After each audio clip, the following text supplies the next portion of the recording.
What is good, the YouTube? It's time to update our Incarnon hate since it's rotation 7, week 7. Let's go. And before things gets messy, you need to understand this weapon, how exactly it works. First thing first, 6 combo multiplier, heavy attack, Incarnon form activated. Easy to understand. Now, the second part, when you are in the Incarnon form, you're going to be imbued with blades. Those blades going to travel, and they have two forms. The direct hit when they touch the target, and then they're going to explode with heat damage. It doesn't matter what you build your weapon with, it's gonna proc heat all the time when it explodes. But there is a catch here. The direct hits are affected by Vigorous Swap, Arcane Arachne, Vex Armor, and Amp. The direct hit also affected by Condition Overload, but the direct hits are not affected by Pressure Point and Arcane Fury.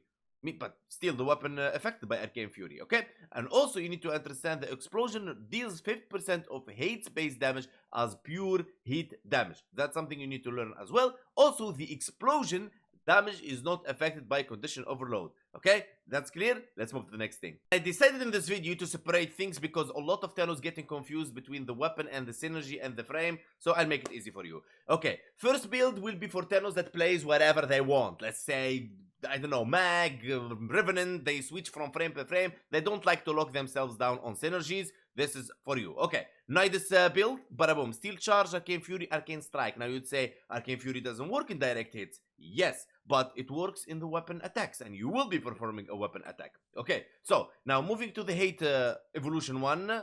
Simple, I told you about it. Evolution 2, we're going to be using Stalker's Legacy. Evolution 3 for range. Evolution 4, critical chance and statue chance. If you want, you can go for the critical chance only, but I prefer this one. For the hate build, we're going to be using Reaping Spiral, Blood Rush, Condition Overload, Sacrificial Steel, Primitive Strike, Organ Shatter, Whipping Wounds, Voltaic Strike, Vicious Frost. Now, of course, Condition Overload doesn't work in Explosion, but it works on direct hits.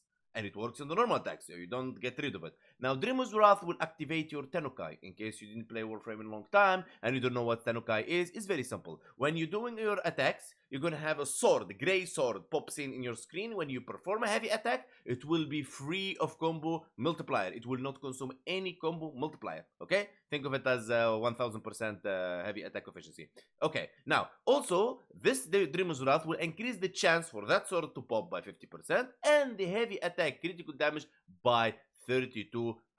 Easy? Easy. So, you're going to be attacking, sword pops, heavy attack for free. Now, melee influence in here will be without any synergy. So, the weapon itself performing the melee influence. Melee influence, what it does exactly. So, when you're going and attack a guy, let's say with this guy hate, you're going to have heat, electricity, radiation. So heat, radiation, you're going to have viral because we're modding it for a viral, okay? And let's say you manage somehow to put on it cold, you manage to put all the stats.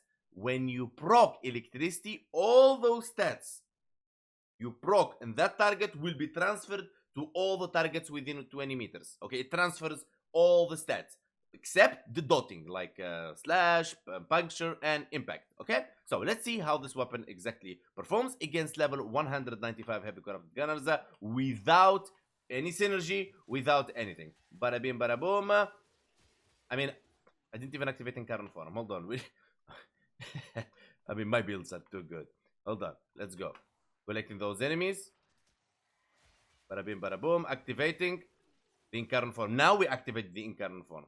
Okay, so now since the weapon relying on itself, you can actually hit them from distance like this, and the moment you proc electricity, okay, everything will be transferred. As you can see, the weapon proccing heat and electricity modded on the weapon means it's free radiation, baby. You see that?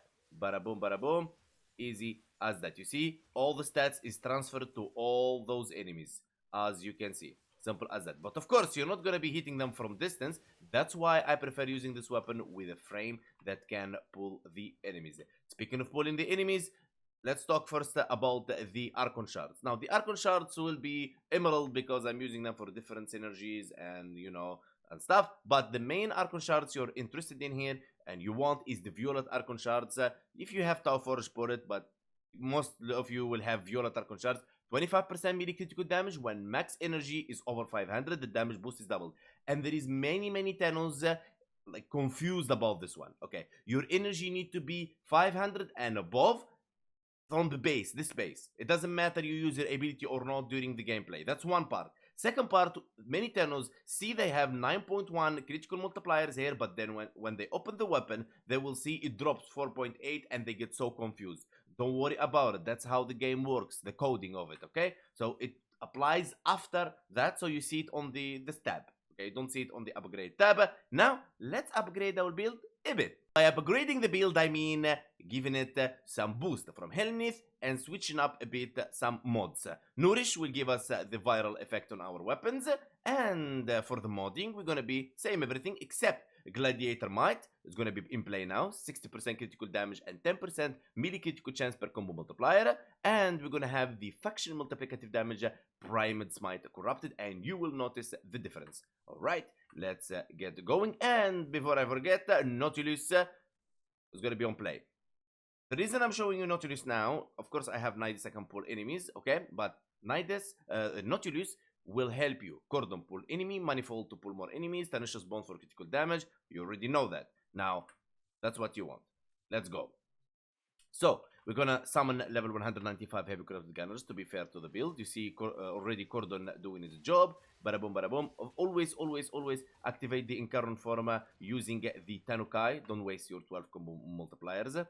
Okay, here we go. Summoning again more enemies. And now activating Nourish. Collecting those enemies, and look at them. They're deleted. Now, you can't see the weapon actually how good it is with this build unless I start hitting enemies like so. Okay, and then they start dying when the melee influence procs.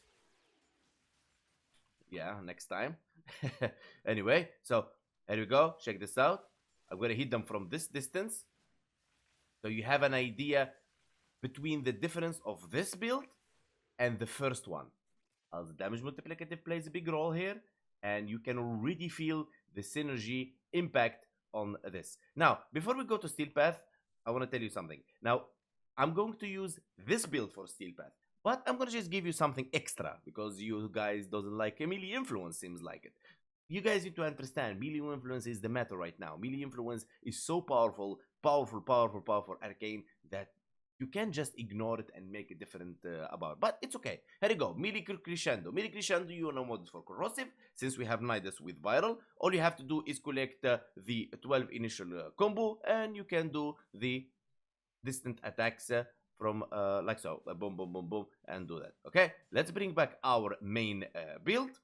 Bada boom. That was just a bonus, and let's go to Steel Path. Here we are on Steel Path, and we're going to separate the show into parts. First part will be against those enemies, and second part will be against the Acolyte, of course. Now, first thing first, you need to learn something, that when you're using Nidus, you can sustain your combo multiplier on this guy that you hold with your third ability, so you can use those spectral blades, and you don't need to go around and get close to enemies for any reasons. Melee influence will do the job, killing enemies with 2 million.